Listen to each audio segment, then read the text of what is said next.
Good morning, everybody, and welcome to OLC4O, Term 1B.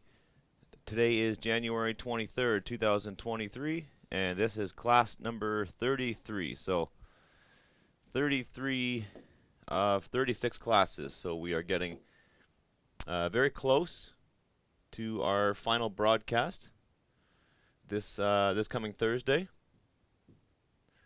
Coming up very soon, so we're gonna devote these last four classes, 33, 34, 35, and 36, to preparing for the final exam. So we're gonna review some key concepts that we've been developing throughout the course of this course. So all of the key ideas, the reading strategies, your writing strategies, and trying to give you a good sense of what you're gonna see in that final exam. So everything short of actually showing you the final exam, we're going to kind of do the next best thing and show you some practice exams, and I'm going to work through one of those practice exams with you today. So this is week 9 of classes in Term B, so the final week.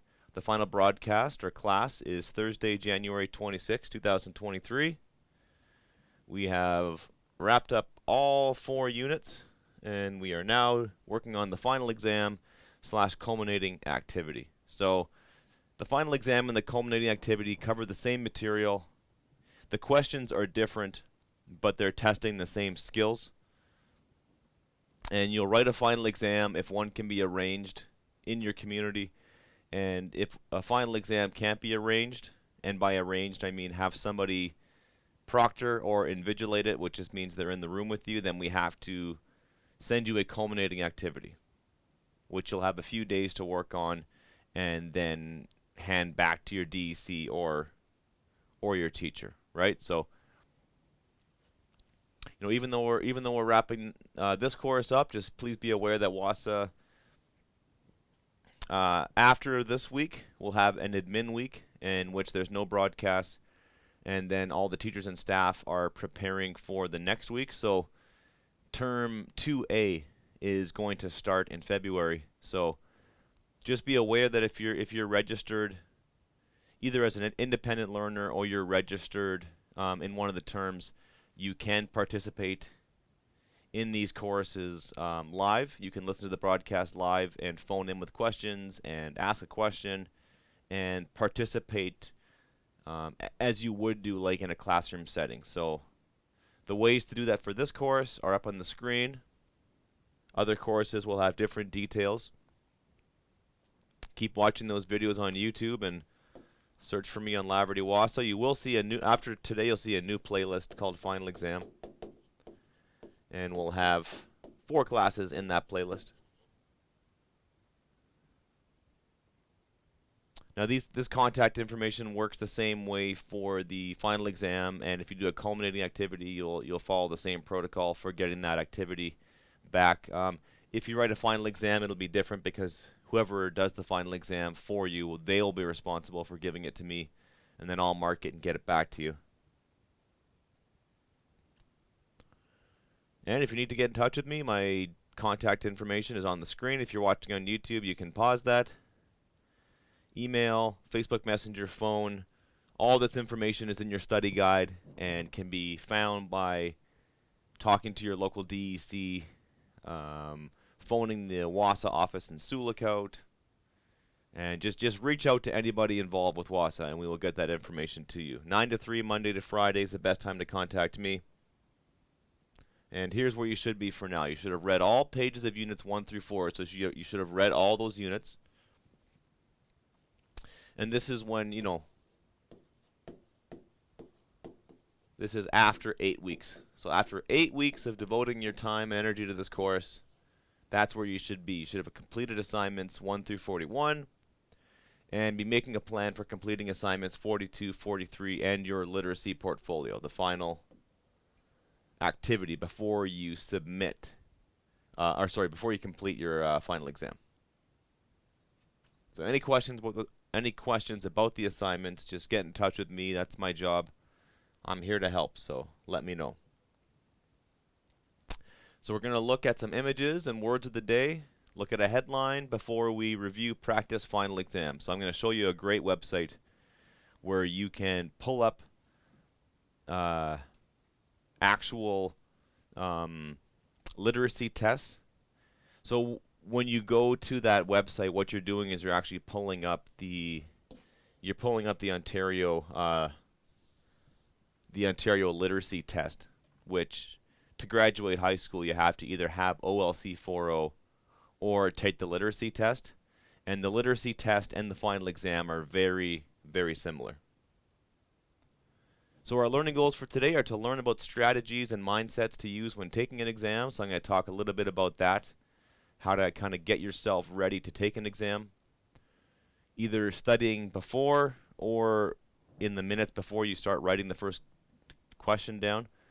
Review some of the key concepts of OLC4O and while taking an online practice exam. So as we take this exam together, we'll review some key concepts. So to be successful, you will use the strategies and mindsets presented today before taking a practice exam and hopefully before you take your actual exam. And you will put the key concepts of OLC4O into action while you complete at least one practice exam. So I'm hoping that we can do a few of these together and then you can go and do one on your own. All right, so we've got a couple of images on the board. We've got a couple of infographics. Remember we talked about visuals in this course. Here's a few more examples of infographics. And just wanted to draw that a few interesting stats to your attention. So this is the progress of global literacy in selected countries and globally over time. So we're going back to the 1820s all the way to 2021. And you see a typical pattern all the way around the world where certain countries are starting a little farther back. You know, like we got countries like India and Pakistan and Afghanistan and Mali where they're starting around the 1960s where their populations are getting literate. The French going way back to 1820 and the American government or the Americans going back to about the 1870s measuring their literacy rates. I don't know for sure, but I imagine, I imagine Canada would plot a similar chart, similar course as the Americans would. And you see that pattern in many countries where literacy rates are pretty low and only a select group of people are reading and writing. That's people who are rich. And a lot of that has to do with access to materials. So people didn't have access to books. They either couldn't afford them or they just weren't published. They didn't have access to school. They were working their whole lives. They maybe went to school until they're grade 4 or grade 5, even less, and then there was no high school. The whole idea of high school is actually a relatively recent phenomenon where, very recently, you didn't graduate high school. You would simply just, maybe finish grade 8 and then go into the workforce and then maybe specialize later and get more education later in life. But again, probably only if your parents were rich. So you do see a healthy progression in most countries around the world where most people are becoming literate. But that message is sort of tempered, sort of like you have to look at the whole situation. So there's still 775 million adults in the world who are illiterate. We've got countries like Nepal. We've got 17% of the ethnic groups have the lowest literacy rate in the world. 2 out of 3 illiterate people are women, so you see this affects women more than it does men. So there's still a lot of work to be done. It costs a lot of money, but it does help. It does help a country's economy by having people literate. So we got in Germany, 8 million people cannot read continuous text and write properly. In France, 3 million, 9% of adults cannot achieve the level of reading and writing taught in basic education. So still a lot of work to do. A lot of people can't read well enough to get by in life. And, One of my favorite books is Animal Farm by George Orwell. And if you're not familiar with the book, it's written like a kid's book, but it's not a kid's book. So it's a bunch of talking farm animals. And there's a great scene where the pigs, for whatever reason, because pigs are highly intelligent, so in the book the pigs become the leaders of the animals, and they lead this revolution to kick out the farmer, take over the farmhouse. Um, but instead of sharing the wealth with their fellow animals, they kind of take control, and they become the farmers. And then they release these posters that have words on them, but only a few animals can read the words. And the ones who can't read the words have to rely upon other people to read it to them. And that's a really dangerous situation to be in, where if you can't read the words and somebody else has to explain them to you, you're in a very dangerous situation, especially like if you're signing a contract for a job, or if you're signing a contract with a landlord, or buying a house for the first time, or buying something and getting a really bad lease, you know, or you can't read the medication. You can't read the instructions on your medication, right? So that's where, literacy is a basic tool for surviving in the modern world. You have to be able to read and write to survive, and it's seen as a basic human right by the United Nations, right? So it's a right that people have. They have the right to be literate, and they have the right to seek out training to get themselves up to speed. So, and that's what this course is all about, is kind of giving you those essential skills. Reading and writing primarily. So literacy is many things, but at its core, it's reading and writing. So we've got a few, on that note, we've got a few words on the board here, two. One in Anishinaabe-Moan, one in English.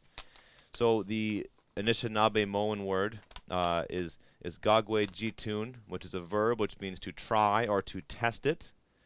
We've got the English equivalent, an exam, to inspect or scrutinize carefully. So actually, that's not a noun. This is the verb. So an exam can be a noun, but in this case, we're talking about a verb. So examine something. So I guess technically that should say examine. To test the knowledge, reactions, or qualifications of a pupil, candidate, etc., as by questions or assigning tasks. That's what we're doing with you. So we're testing your knowledge, making sure that you have achieved the expected level for this course. So, and that's, it's a careful inspection, right? So we have gagwe G, a verb which she or he tests strength, exercises, works out, practices. So you're seeing that GAGW prefix, which means to test. So in the first example, gagwe G is testing your physical strength or testing your body in some way. The second example is gagwe de, is a verb which says she asks a question, inquires, right? So, but it's all about testing and asking questions. We got the English word question, which is of course a sentence worded or expressed so as to elicit information, from the Latin. I'm not even quarare. I'm not sure how to pronounce that, but it means to ask or to seek.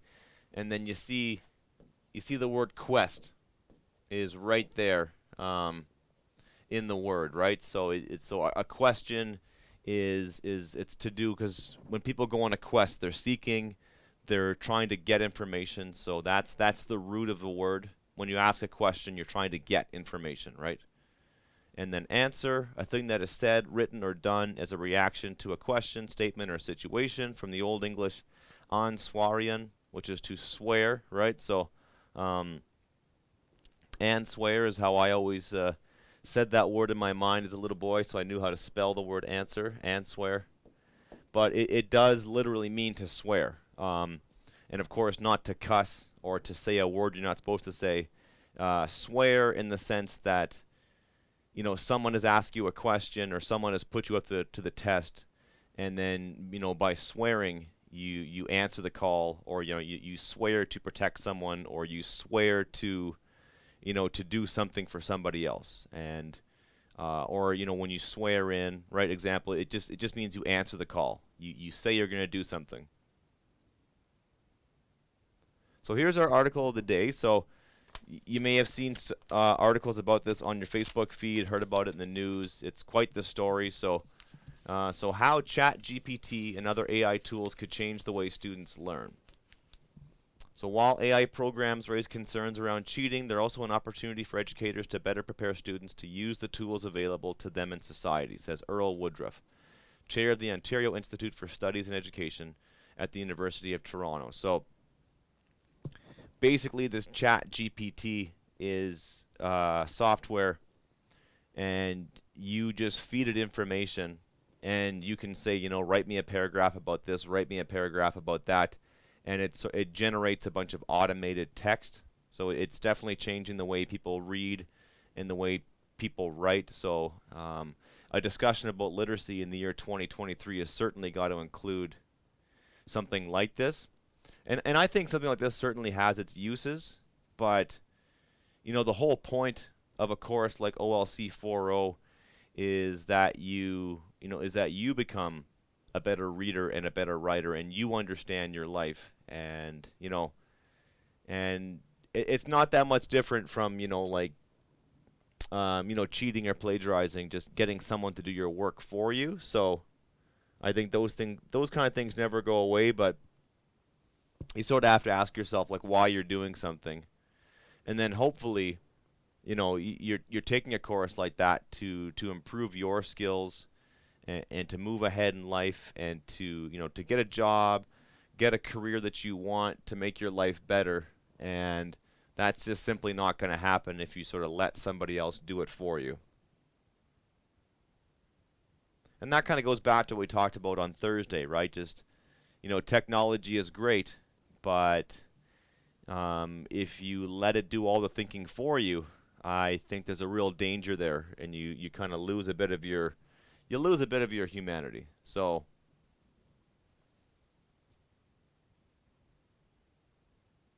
I always forget how to make that thing smaller. So we got how is an adverb. So adverbs change verbs, and they also augment other parts of speech. So I guess how would be linked back to this verb change. So how ChatGPT, which is a noun, comma, other AI tools. So we're talking about tools. We're talking about AI tools. So these two adjectives are modifying that verb, that noun, tools. Could change. Now, auxiliary. The word auxiliary means to help or a helper. So sometimes verbs need a helper verb. So could change, will change. Words like could, will, should, those are called auxiliary verbs, and that they're sort of like helpers. And so it's helping that one right there. The is an article. Remember, English language has a, an, and the as our articles.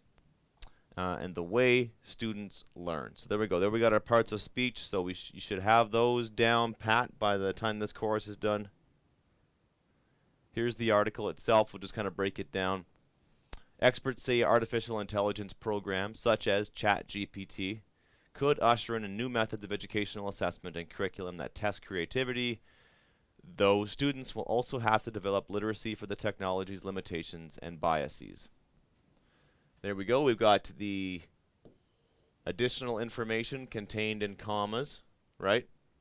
Which could also have been done with brackets, but they chose to use commas. So I want you to see the commas and brackets as performing very similar functions in language. So you can use the brackets, you can use the commas. They're both grammatically correct. Test creativity. Those students will also have to develop. And there you go. Then you got some additional information at the end. So if you're going to master any piece of punctuation, it's going to be the comma, right? That's probably, that's the number one tool for writing, right? learn how to use it, learn what words have to go with it, and you will improve your writing dramatically.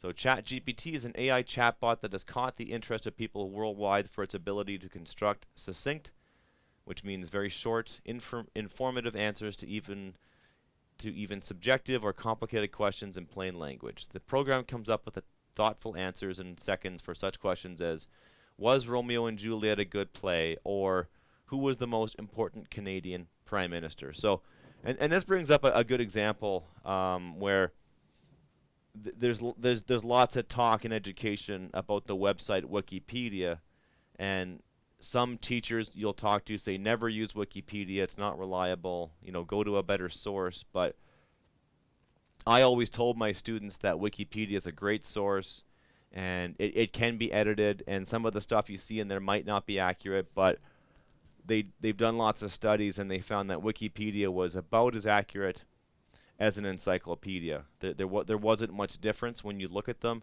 So Wikipedia is a great place to start if you just want to learn about a subject. And I think this Chat GPT could be a good subject too. It's just a good starting point to. It just, you ask a question, it gives you information. It's what you do with the information that is the most important thing, right? You don't just ask the thing a question and just copy and paste it. You take the information, you process it, you put it into your own words, you compare it. You look at multiple sources. So Earl Woodruff, chair of the Ontario Institute for Studies in Education at the University of Toronto. So again, we've got the comma, and we've got additional information. This time it's about our subject, right? Said that while AI programs are a real cause for concern around cheating, they're also an opportunity for educators to better prepare high school and university students to use the tools available to them in society. So we got so they apostrophe are is equivalent to they are. Right? We just what we're doing there is we're scratching the A and then putting the apostrophe in, and then moving the RE. And that's what that is. It shows a missing letter or word in some cases. All right, so there's a couple of tools that you can use to improve your writing, right? So, and then this, the word while is also a very important.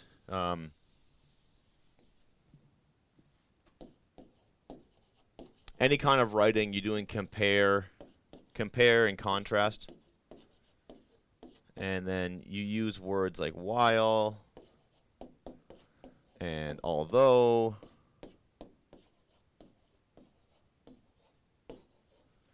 And these are, I've mentioned this before, they're sort of like storytelling techniques. So, so while this is true, this is also true, So while these AI programs are causing a lot of concern for educators, concerns about plagiarism and students cheating, so on one hand, you've got this happening, but on the other hand, there's some positives too, right? So, and I think that's what makes your writing kind of come alive.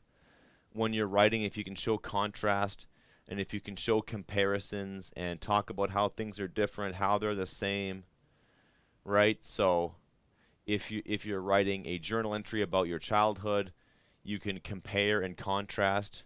Who are you now compared to who you were 10 years ago?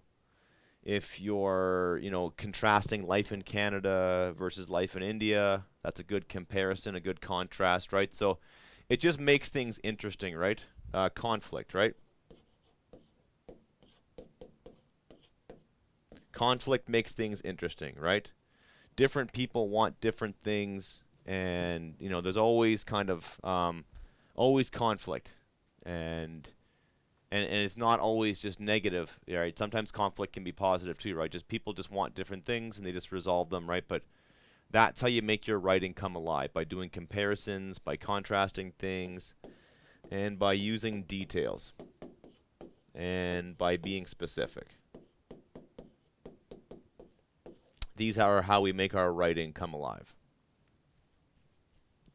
So last week we talked about the literacy portfolio. I just want to have a brief reminder about that. So you do need to hand in a literacy portfolio. It's worth 30 marks.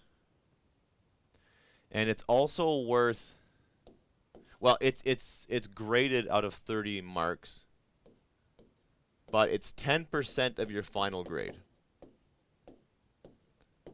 So for one assignment, that's a huge percentage of your final grade, right? So 10% of your final grade is going to be this portfolio.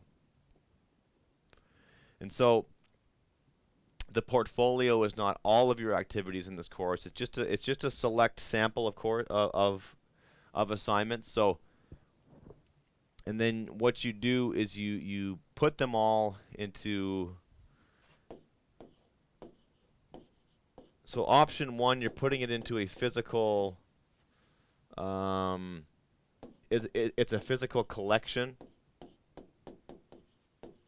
and that's where you're using something like a binder or a duotang. So you are putting that assignment together, and then option 2 is you're putting together like a digital folder or file, and then emailing that or sending that to myself.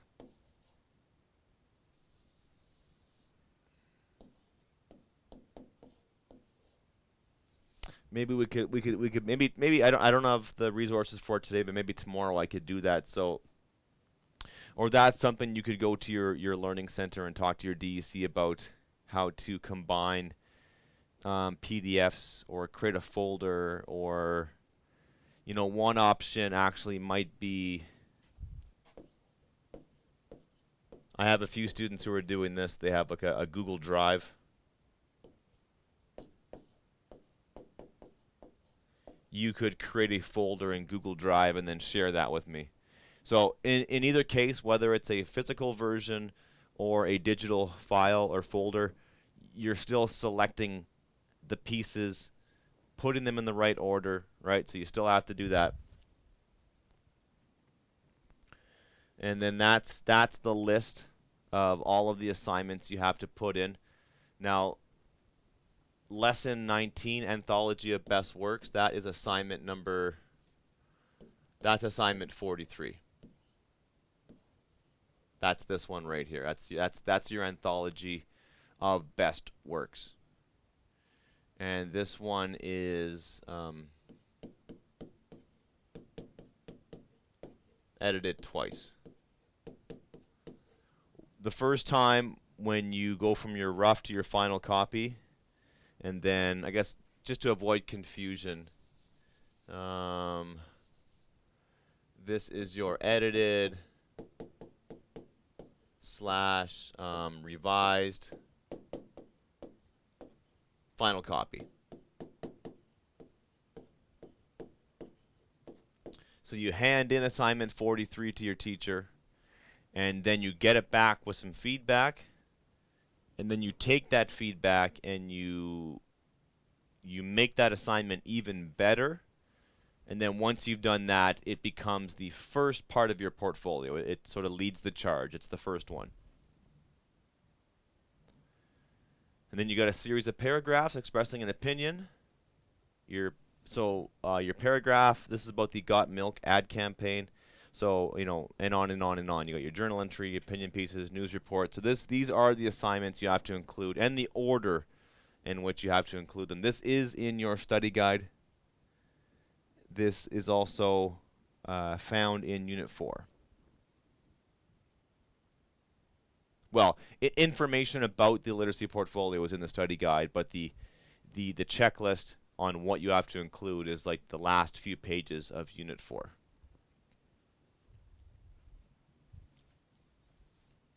Okay. And so when you write the final exam or the culminating activity, you'll be tested upon your reading skills and your writing skills primarily. So we're going to go over a few of those skills today. So in terms of reading skills, students demonstrate their understanding of directly stated ideas and information in a text. So let's break that down. So directly stated ideas, these are words and ideas in a text. They can be directly quoted, right? So they're actually in a text. The author wrote them. They're in there. They're words that you can see. They're words that you can share with somebody else. Now, students demonstrate their understanding of indirectly stated ideas, which is, of course, the opposite. And these are, of course, words and ideas. They're not, I guess they're not written. Not written in the text. This, this is when we,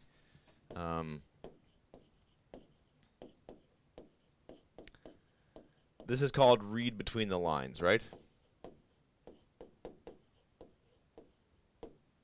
So, like the author is saying it without actually saying it, right? Sort of like when we've looked at political cartoons in this class, the person's opinion is not usually like actually said.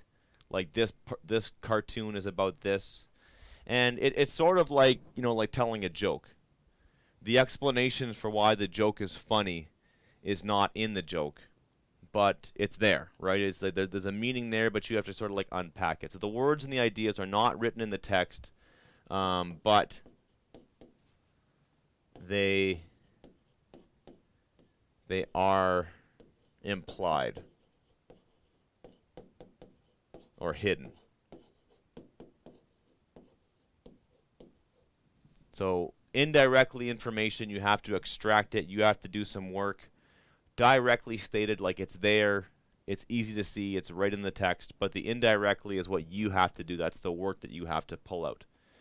And students also have to demonstrate their ability to make connections between their personal knowledge of or experiences and the ideas and information in the text. So, and then in that way, you're taking directly stated information, you're taking indirectly stated information, and then you're making a connection with that stuff with your life, right? So in this article or in this story, the author talks about these things.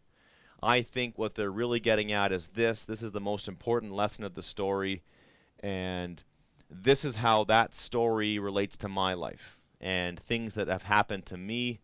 And so it can be your personal knowledge. So and this is things that have happened to you, stories from your life, your personal experiences, or it can be just things that you know about.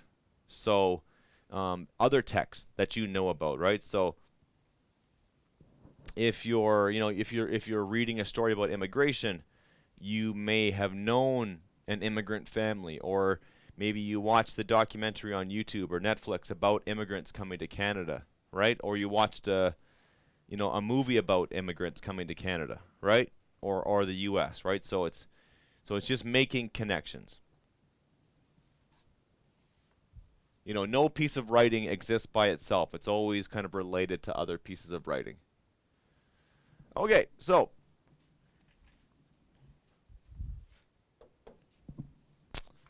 there is a website, OntarioLiteracy.ca, that is very helpful for students taking OLC4O and help them prepare. And I've actually written down the link there for the 2018-2019 test. But if you just go to OntarioLiteracy.ca, then it'll take you from there. So we're just going to spend the next 20 minutes looking at this website. And I'm just going to demonstrate how it can be very useful for you if you want to pass that final exam. If you want to get a good mark on the final exam. you should really be going to this website. It's very helpful.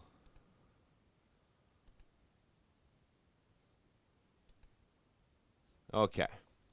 So we're going to go to OntarioLiteracy.ca. So if you type that into your search engine, it'll come up that way. Or if you, let's see, if you type in Ontario Literacy on a Google search, yeah, it's the first one that comes up. There it is. So it's the internet most comprehensive collection of OSSLT, which is the Ontario Secondary School Literacy Test, practice tests, and preparation materials. So as I mentioned before, if you want to graduate high school in Ontario, you need to complete either the Ontario Literacy Test or you have to take OLC4O, the literacy course. So, and the literacy course ends with the final exam, which is very similar to this test, right? So by taking these practice tests, you can really help yourself. So down here, if you click on that extensive library of practice tests, or just at the very top, it's gonna send you to the same place.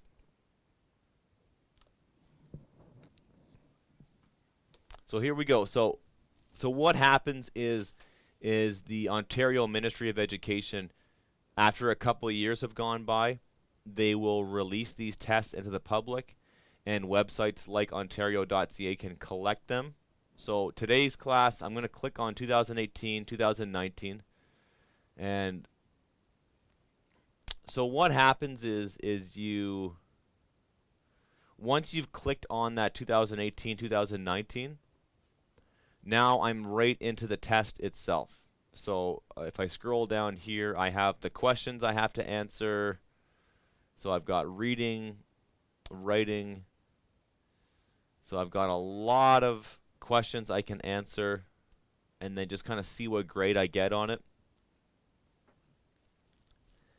So you've got all of these questions. Now all of these questions are referring to they're questions about specific text that you have to read. So what you have to do is you have to download the booklet. So if you were a high school student attending high school in the year 2018, 2019, and it was time for you to write your literacy test, then you would be given this booklet. And so here's a good strategy I would always suggest students to do is when you're handed a final exam, or perhaps you're given the culminating activity, I often found, and a teacher told me this in high school, and I use this technique in university as well, is just to breathe, take a few minutes, especially if you get anxious around tests, just like take a few minutes. And some people just want to jump in and start writing, but sometimes you just want to have a look at the whole thing. And this is where we're using that reading strategy of scanning and skimming. So we're not going to sit here and read every question in the exam, but what we're going to do is we're going to just go, okay, flip through it. Okay, so I've got to write 3 paragraphs on an opinion, and that's going to take me a long time. Then I have to answer some multiple choice questions. Then I have to read an article. And then I have to answer questions about the article. And then I have to, right? So that's the pattern here, right? You're reading an article and then answering questions about the article. And then you're writing things about that article, right? So we've got the Filbert facts. So you see the pattern here, right? So now also please be aware that this isn't the entire test. It's a short version of the test. So not everything is in here. The Ontario Secondary School Literacy Test, the OSSLT, is actually going to be longer than the final exam that you write. Your final exam's 2 hours, and this literacy test is about 3 hours. So it's definitely longer. And there are some things on here that aren't included. So you're not getting the full test, but if you can complete one of these, you'll have a very good idea on what to expect, right? So let's have a look.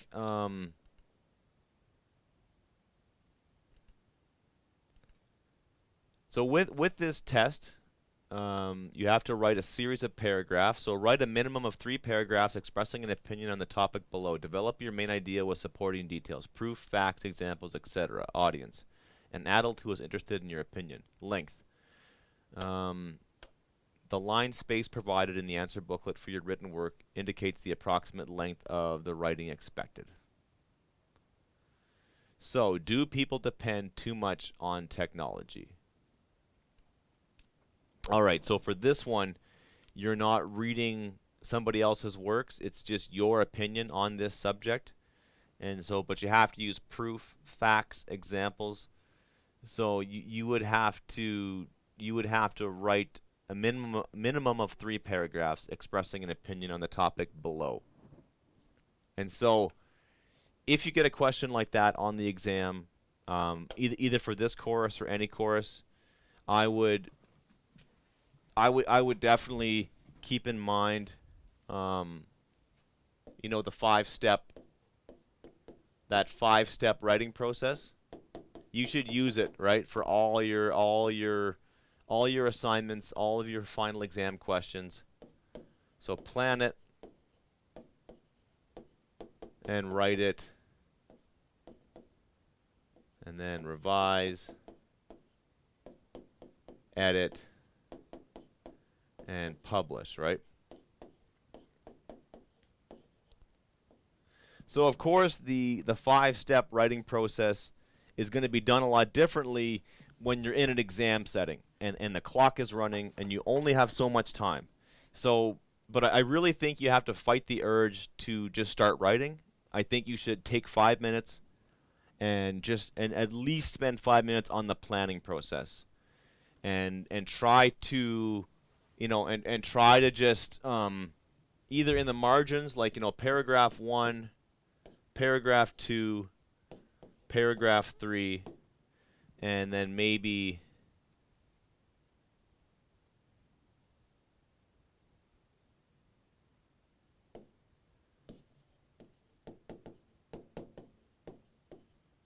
so, what's my main idea and how am I going to develop that idea in 3 paragraphs, right?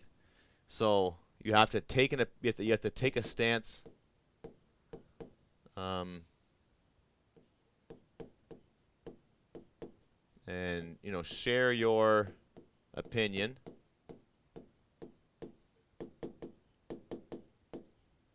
and oops.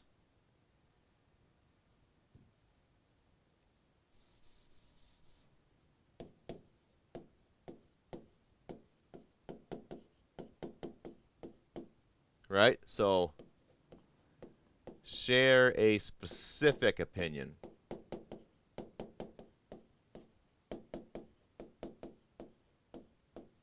And then it kind of plot it out. Paragraph 1, paragraph 2, paragraph 3.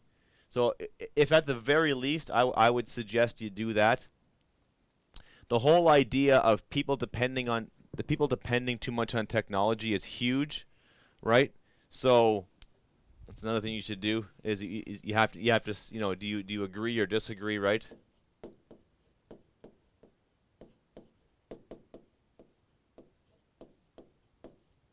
But I think do yourself a favor and think of something specific that you can talk about, okay?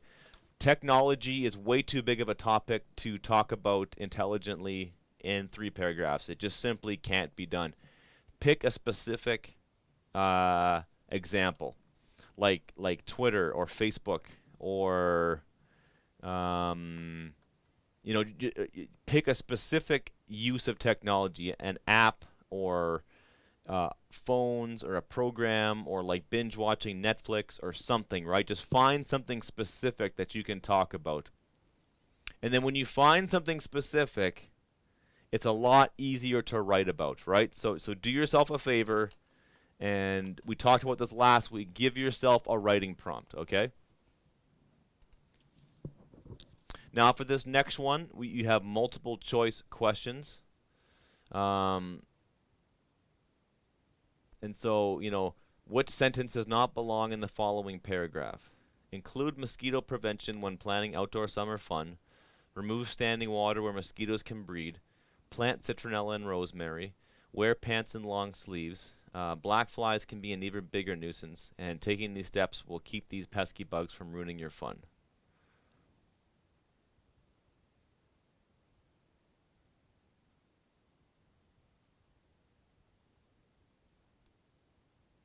And then I would argue here that it's not that it doesn't belong, but if you had to take one out, which one would you take out? And I think the one about black flies, right? Because it's what sentence could you remove without making the biggest impact, right? So sometimes if the question is not making sense, just kind of break it down and see if you can kind of rephrase it in your head and just ask yourself, like, what are they really asking me here? Choose the sentence that is written correctly. I'm over on number 3 here. There must be billions of stars in the universe. All the children have their permission form. So we've got they're never gonna make it back. Michelle and Jacob are unsure when they are going to get the exam results. So choose the sentence that is written correctly. So even there,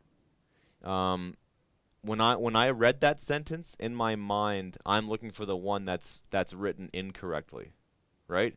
But just take your time, read the question, and they're looking for the one that is written correctly. So what does that mean? That means that 3 of them are incorrect and 1 of them is correct. So take a deep breath, read the question, figure out what it's asking you, okay? Okay, so when you do the final exam, you'll be given a selection to read, and then you'll have to read it and then answer some questions about it, okay? And what I would suggest you do here is I would read the questions first. Read the questions first, so practice your reading strategies. And one of our reading strategies is to if we're being asked questions about a text, it's good to just scan or skim. In this case, the questions aren't very long, right? So we're being asked, when did this woman publish her first paper? How is the information organized in paragraph 1?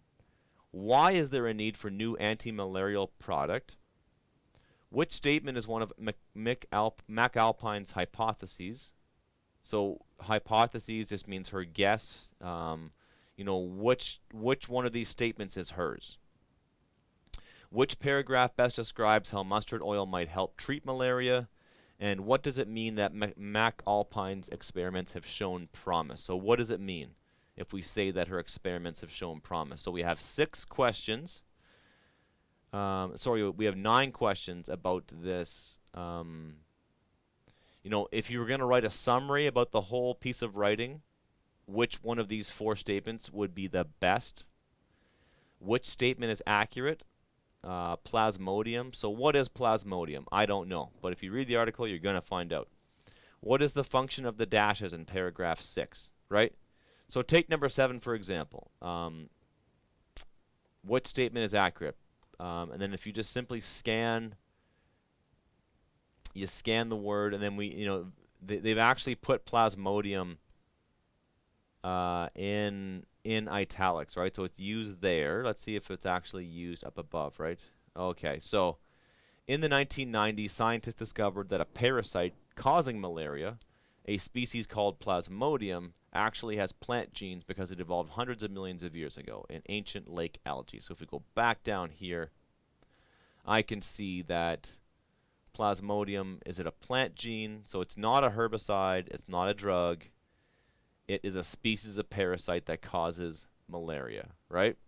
So A and D are like the best answers, but D is the correct response, so that helps, right? What is the function of the dashes in paragraph 6? Okay, so The paragraphs aren't numbered. Actually, no, they are numbered, sorry, on the side here, right? So for McAlpine's success, if it ever comes, is at least 10 years old and millions of dollars away. So why were they using dashes in that question? Let's go back to it. To set off a prediction, to highlight an example, to emphasize the possibility of doubt, and to separate her opinion from that of the narrator. So let's go back and look at it. For McAlpine's success, if it ever comes, so if we read this, so for her, success is at least 10 years and millions of dollars away, right? So that is the author's opinion. So I think it definitely does emphasize the possibility of doubt. It's not really highlighting an example. It's not really setting off a prediction. I would say that the most accurate response would be that it's separating McAlpine's opinion from that of the narrator, right? So this scientist says that success means this, but the author of the paper is saying, you know, right, that success may never come. So she may say this, but that success may never come, right? So that's a good response, and then you're flipping. So some of these questions, they don't require you to read the whole article. So I would maybe focus on the ones that you can do right away and just go back and forth and kind of bounce back and forth between them. That's the way I would do it, but I highly recommend you read the questions and then you go back and do a reading of the article itself. Okay, so we don't have time to do that today, but look at the ones that you need to answer and kind of jump back, especially ones that are asking for a specific word or information from a specific paragraph, and just kind of like knock those ones out of the way, get them done. And it's sort of nice to have that forward momentum when you're writing a final exam. It's nice to just knock off the things that you can do right away and just get the ball rolling, get some success.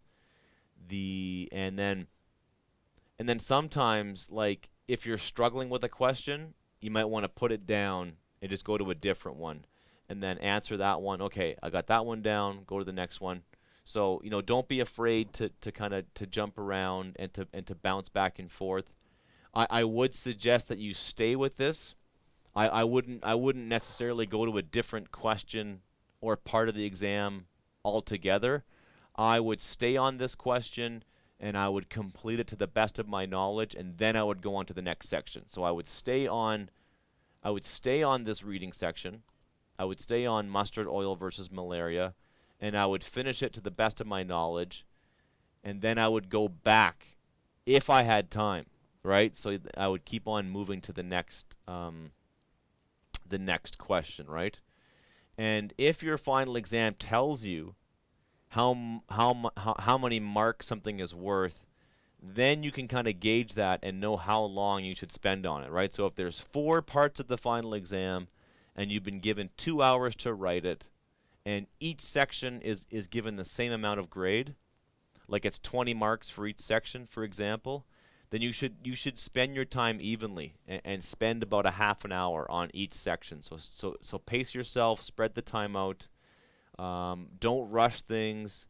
Read the questions. Take the time, and just, you know, it's very important to read the questions thoroughly and read them carefully, and ask yourself, what are they asking me?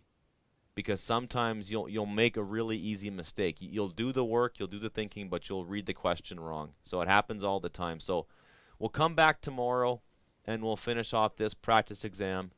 So good luck with that, and we will pick this up tomorrow. Thanks for tuning in today.